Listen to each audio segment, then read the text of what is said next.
CNG गाड़ी के बारे में जब हम सोचते हैं तो हमारे दिमाग में आता है वो सीएनजी पंप्स पे लगी हुई लंबी लाइन, वो सीएनजी सिलेंडर से ऑक्यूपाइड बूट, या फिर वो मैनुअल ट्रांसमिशन जो मोस्टली सीएनजी गाड़ियों के साथ आता है इंडियन मार्केट में। टाटा मोटर्स ने कुछ टाइम पहले इनमें से कुछ चीज़ों को इम्प्रूव किया और उन्होंने अपनी सीएनजी गाड़ियों में ऑफर करना शुरू करा boot space dual cylinder CNG technology के साथ। इसके अलावा रिसेंटली टाटा ने अपनी टिगोर सीएनजी और टियागो सीएनजी में ऑटोमेटिक ट्रांसमिशन का भी ऑप्शन देना शुरू किया। ये दोनों ही गाड़ियां वर्ल्ड की पहली ऐसी गाड़ियां हैं जिनमें आपको ऑटोमेटिक ट्रांसमिशन मिलता है सीएनजी पावर ट्रेन के साथ। आज हम बात करने वाले हैं टाटा टिगोर आई सीएनजी ऑटोमेटिक की। हमारे पास ये गाड़ी पिछले 1 महीने से है। जब ये हमारे पास आई थी तो इसकी ओडोमीटर की रीडिंग थी 1260 किलोमीटर और अब ये समवेयर अराउंड 5150 किलोमीटर चल चुकी है। हमने इसे लगभग 4000 किलोमीटर चलाया है। इस 4000 किलोमीटर में इसने सिटी कम्यूट्स भी करे हैं, पीक ट्रैफिक भी देखा है, हाईवे क्रूजिंग भी करी है, माउंटेन्स पे भी ये गई है। इन्हीं सब सिनेरियोज में गाड़ी ने कैसा परफॉर्म किया है, क्या टिगोर सीएनजी एएमटी एक बेटर कंपेनियन हो सकती है आपके लिए, इन्हीं सब चीज़ों के बारे में बात करने वाले हैं हम अपने इस डिटेल्ड लॉन्ग टर्म रिव्यू में। आप देख रहे हैं 91 व्हील्स, मैं हूं आपका होस्ट शुभ्रांशु। तो चलिए शुरू करते हैं इस वीडियो को।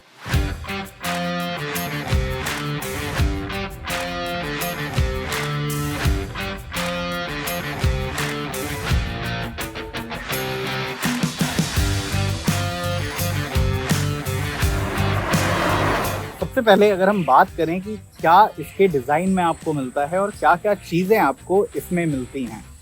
डिज़ाइन वाइज गाड़ी में कोई ज़्यादा बदलाव नहीं किए गए हैं। ये आपको रेगुलर टिगोर जैसे डिज़ाइन में ही मिलती है, बस पीछे आपको एक ICNG का बैज मिल जाता है।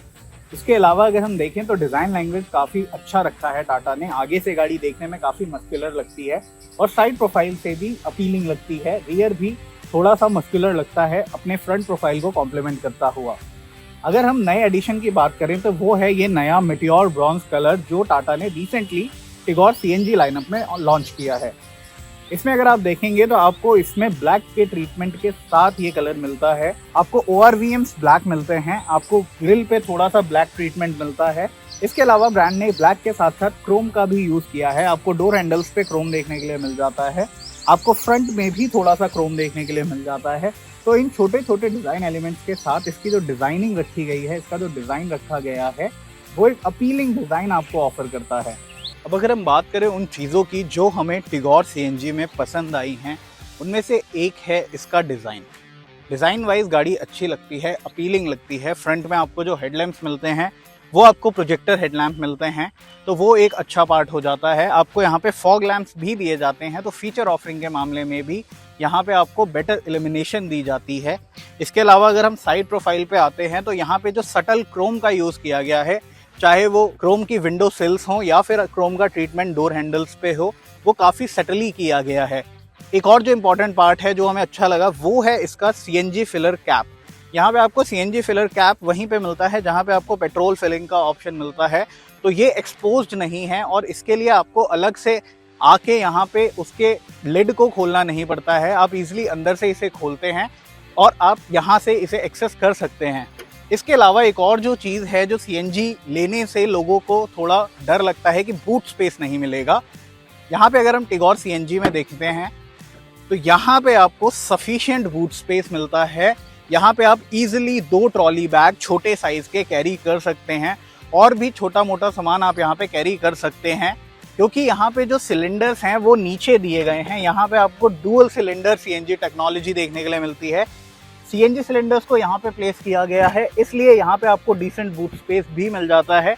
इसके अलावा टाटा ने यहाँ पे अगर आप देखें तो बूट में यहाँ पे हाइड्रोलिक स्ट्रड्स दिए हुए हैं, तो इसको खोलना और बंद करना भी उसकी वजह से काफ़ी ईजी हो जाता है। आइए देखते हैं इंटीरियर में वो कौन सी चीज़ें हैं जो हमें पसंद आई हैं टिगोर CNG AMT में।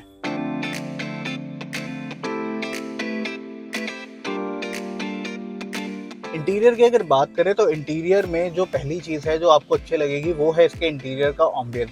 इंटीरियर में आपको डुअल टोन कलर का यूज़ मिलता है डैशबोर्ड पे, यहाँ पे आपको ब्लैक कलर मिलता है। इसके बाद अगर आप नीचे वाले एरिया में देखें तो वहाँ पे आपको थोड़ा सा क्रीम सॉर्ट ऑफ ट्रीटमेंट देखने के लिए मिलता है। डोर पैड्स पे भी आपको सिमिलर कलर टोन का यूज़ देखने के लिए मिलेगा। फैब्रिक का यूज़ यहाँ डोर पैड पे किया गया है। इसके अलावा अगर आप सीट्स देखें तो यहाँ पे आपको सेम क्रीम कलर में ही लेदरेट सीट्स मिलती हैं, जो कि इस सेगमेंट में एक बहुत अच्छी ऑफरिंग हो जाती है। लेदर होने की वजह से यहाँ पे आपको प्रीमियमनेस की अपील ज़रूर मिलने वाली है। इसके बाद अगर हम फीचर्स की बात करें तो यहाँ पे फीचर्स भी अच्छे दिए गए हैं। यहाँ पे आपको एक 7 इंच का टच स्क्रीन इंफोटेनमेंट सिस्टम मिलता है with Apple CarPlay and Android auto, जो दोनों ही वायर्ड हैं। यहाँ पे आपको ऑटोमेटिक क्लाइमेट कंट्रोल मिलता है, स्टीयरिंग माउंटेड कंट्रोल्स मिलते हैं, डिजिटल इंस्ट्रूमेंट क्लस्टर मिलता है। इसके अलावा अगर आप देखें तो यहाँ पे आपको एक डिसेंट साइज का ग्लव बॉक्स मिलता है, जहाँ पे आप बहुत सारा सामान रख सकते हैं। यहाँ पे आपको कप होल्डर्स मिलते हैं, यहाँ पे आपको की रखने के लिए एक डेडिकेटेड स्लॉट मिलता है। कभी होल्स आपको सफिशिएंट मिलते हैं, एक सेंटर कंसोल में मिलता है, एक यहाँ ड्राइवर साइड मिलता है आपको, जहाँ पे आप अपना वॉलेट वगैरह रख सकते हैं। सीट्स की अगर बात करें तो सीट्स कंफर्टेबल हैं, सीट की कुशनिंग अच्छी है, सीट पे कंफर्ट अच्छा है। तो ये चीज़ें आपको अपने डेली रन में ज़रूर खुश रखने वाली हैं, आपको वहाँ पे दिक्कत नहीं होने वाली है। एसी की अगर हम बात करें, अगर आप गर्मी में हैं, अगर आप कहीं हॉट एरिया में रहते हैं तो वहाँ पे एसी की कैपेबिलिटीज़ बहुत इंपॉर्टेंट कंसर्न हो जाता है कई कार बायर्स के लिए। तो यहाँ पे टाटा का जो एसी है वो काफ़ी ज़्यादा एफिशिएंट है। मेरे डेली रन्स में मैंने हमेशा इसे अबव 21 या 22 ही रखा गया है। फैन स्पीड 1 पे रहता है, उसके बाद भी जो एसी की कूलिंग है वो काफ़ी अच्छी रहती है। कैबिन के अंदर आपको गर्मी नहीं लगती। Even in the peak summer heat अगर आप एसी को लो मोड पे चलाते हैं और फैन स्पीड थोड़ी बढ़ा देते हैं तो आपको डेफिनेटली बहुत अच्छी कूलिंग मिलने वाली है कैबिन के अंदर। तो एसी से आपको कंप्लेन बिल्कुल नहीं होने वाली है। यहाँ पे बात करें अगर म्यूजिक सिस्टम की, क्योंकि अगर आप डेली ड्राइव करते हैं तो म्यूजिक आपका एक इम्पॉर्टेंट साथी होता है। तो यहाँ पे आपको 4 स्पीकर एंड 4 ट्वीटर्स के साथ म्यूजिक सिस्टम मिलता है, जिसकी क्वालिटी काफ़ी अच्छी है। अगर आप म्यूजिक सुनना पसंद करते हैं तो वो क्वालिटी आपको डेफिनेटली खुश करने वाली है। रियर में देखते हैं कि क्या क्या चीज़ें मिलती हैं और क्या क्या चीज़ें और इम्प्रूव हो सकती थी। तो रियर में भी आपको सीट जो है वो कंफर्टेबल मिलती है। जो सीट के स्कूप्स हैं, जो ग्रूव्स हैं, वो काफ़ी अच्छे से डिज़ाइन किए गए हैं। सीट आपको काफ़ी अच्छा कंफर्ट प्रोवाइड करती है। हाँ, पीछे आपको थोड़ा सा अंडर थाई सपोर्ट कम लग सकता है अगर आप थोड़े टॉल पैसेंजर हैं, बट उसके अलावा यहाँ पे आपको डिस्कम्फर्ट नहीं महसूस होने वाला है। अगर हम बात करें कि एक पैसेंजर के लिए पीछे क्या क्या चीज़ें मिलती हैं, तो यहाँ पे आपको फ्रंट सीट के पीछे, दोनों ही सीटों के पीछे 2 पॉकेट्स मिलती हैं जिसमें आप अपना सामान रख सकते हैं। इसके अलावा यहाँ पे एक सेंटर कप होल्डर मिलता है, जिसे आप एज अ बॉटल होल्डर भी यूज़ कर सकते हैं और एज अ कप होल्डर भी यूज़ कर सकते हैं। इसके अलावा यहाँ पे आपको जो स्पेस मिलता है वो डिसेंट मिलता है। सेंटर में आपको आर्मरेस्ट मिल जाता है विद 2 कप होल्डर्स। तीनों सीटों के लिए आपको यहाँ पे 3 पॉइंट सीट बेल्ट मिलती है। तो वो चीज़ें ध्यान में रखी गई हैं। यहाँ पे सेफ्टी को ध्यान में रखा गया है, कंफर्ट को ध्यान में रखा गया है।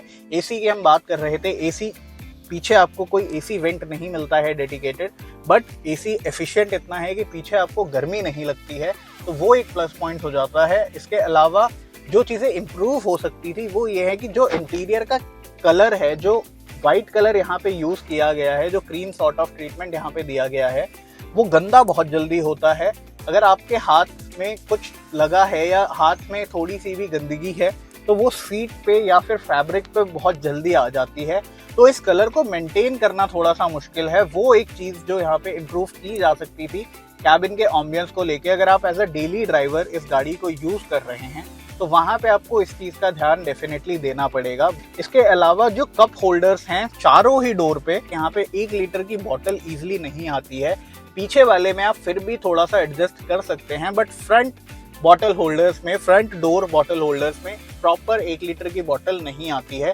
तो वो भी एक चीज़ थोड़ी सी इम्प्रूव हो सकती थी। अगर आप फैमिली के साथ ट्रैवल कर रहे हैं, अगर आपको चारों डोर्स के बॉटल होल्डर्स यूज़ करने हैं तो आप आगे वाले बॉटल होल्डर्स में छोटी बॉटल रख सकते हैं, 500 ml की बॉटल रख सकते हैं, बट वहाँ पे एक 1 लीटर की बॉटल रखना थोड़ा सा डिफिकल्ट हो जाता है। फ्रंट रो की अगर बात करें, यहाँ पे क्या चीज़ें इम्प्रूव हो सकती थी, तो यहाँ पे आपको जो कंट्रोल्स मिलते हैं ORVM के, वो A पिलर पे प्लेस किए गए हैं।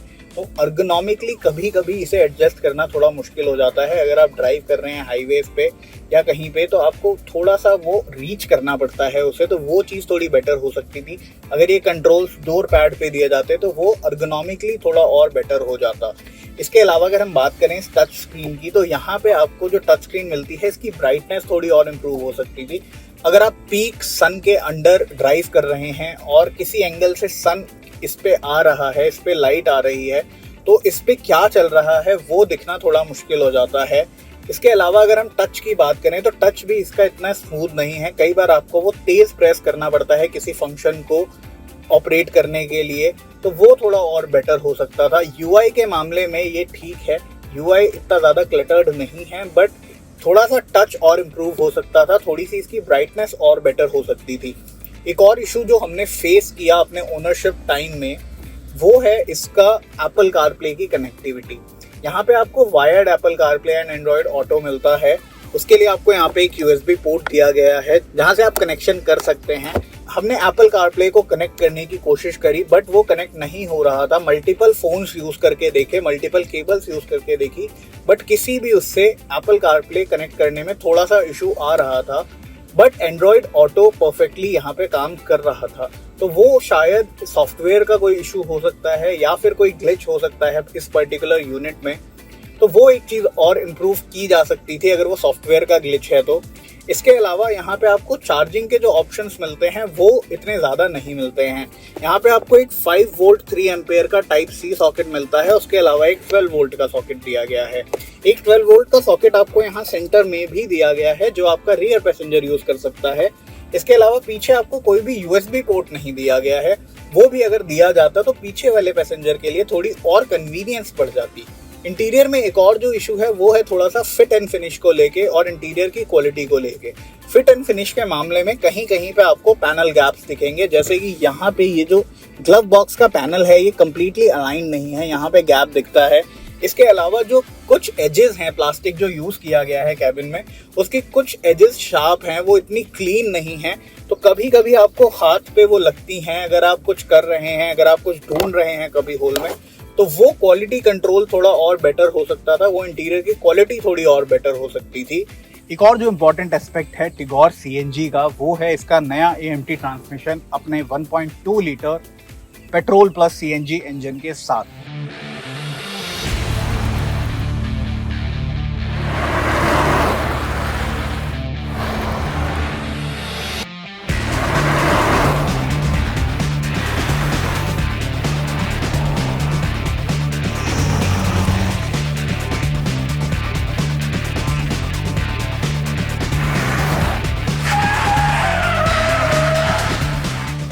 ये जो 1.2 लीटर का इंजन है ये प्रोड्यूस करता है 72 bhp का पावर सीएनजी मोड में और 95 Nm का पीक टॉर्क।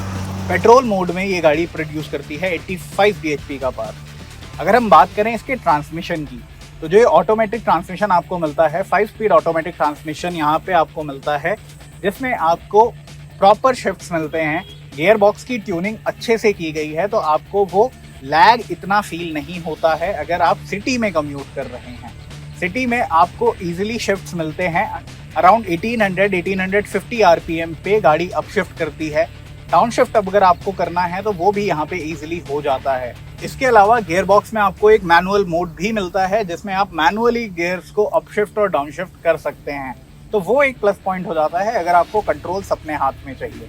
अगर हम बात करें गियर शिफ्ट्स की, कैसा ये सिटी में परफॉर्म करता है, तो सिटी में आपको स्मूथ शिफ्ट्स देता है, पर हाईवेज पे अगर आपको क्विक मनूवर्स करने हैं तो वहाँ पे कभी कभी गियर बॉक्स कंफ्यूज हो जाता है और वहाँ पे अप शिफ्ट ये काफ़ी डिले कर देता है। इसके अलावा अगर आपको डाउन शिफ्ट भी करना है कभी, अगर आपको वो नीड है, तो वो आपको मैनुअल मोड में जाके डाउन शिफ्ट करना पड़ता है, या फिर अगर आपको अप शिफ्ट भी करना है तो वो आपको मैनुअल मोड में करना पड़ता है। हिली एरियाज में अगर आप जा रहे हैं, सीएनजी मोड पे गाड़ी है, तो ट्रांसमिशन थोड़ा सा और स्ट्रेन देने लगता है और थोड़ा और डिलेड अपशिफ्ट देने लगता है, तो वहाँ पे भी आपको मैनुअल मोड पे जाके अपशिफ्ट या डाउन शिफ्ट करने पड़ते हैं। तो थोड़ा सा गियर बॉक्स कंफ्यूज होता है हायर आरपीएम्स पे अगर आप क्विक मनूवर्स कर रहे हैं, वो चीज़ थोड़ी और बेटर की जा सकती थी। इसके अलावा अगर इंजन के परफॉर्मेंस की बात करें तो इंजन आपको सिटी कंडीशंस में परेशान बिल्कुल नहीं करने वाला है। हाईवेज पे थोड़ा सा कभी कभी इंजन फील होता है कि वो स्ट्रेन्ड है, इंजन की नॉइस काफ़ी ज़्यादा आती है। 3 सिलेंडर इंजन आपको यहाँ पे मिलता है, बट इसके जो राइवल्स हैं जैसे कि Hyundai Aura या फिर मारुति सुजुकी डिज़ायर, वहाँ पे आपको 4 सिलेंडर इंजन मिलता है। तो रिफाइनमेंट के मामले में ये इंजन सेगमेंट में बेस्ट नहीं है। आपको कैबिन के अंदर इंजन का नॉइस आता है, आपको वो वाइब्रेशंस फील होती हैं, स्पेशली अगर आप हायर आरपीएम्स पे चला रहे हैं। हाई रेविंग इंजन है तो आपको लो एंड टॉर्क काफी अच्छा मिलता है, मिड रेंज टॉर्क भी आपको अच्छा मिलता है। हाई रेंज में आपको कॉम्प्रोमाइज करना पड़ेगा। अगर आप थोड़ा हार्ड फुट के साथ ड्राइव करना चाहते हैं तो वहां पे आपको थोड़ा से डिलेड रिस्पॉन्स मिलेंगे गियर बॉक्स के। जो इनिशियल शिफ्ट हैं वो आपको थोड़े जर्की लग सकते हैं, specially first and second gears में जो शिफ्ट होते हैं वो आपको जर्की लग सकते हैं।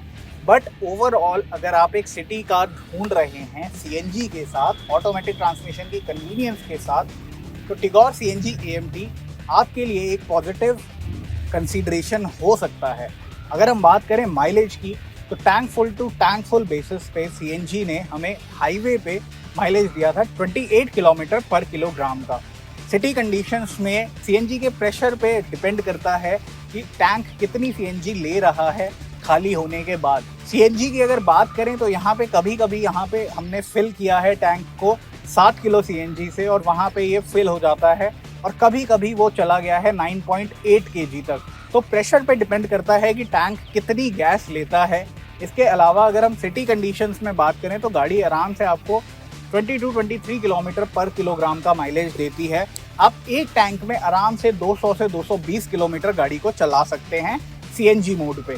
अगर हम हाईवेज पे बात करें तो ये माइलेज आपको हो जाती है 250 से 280 किलोमीटर तक। आप इस गाड़ी को सिंगल टैंक पे चला सकते हैं हाईवेज पे अगर आप क्रूज कर रहे हैं 80-90 की स्पीड पे।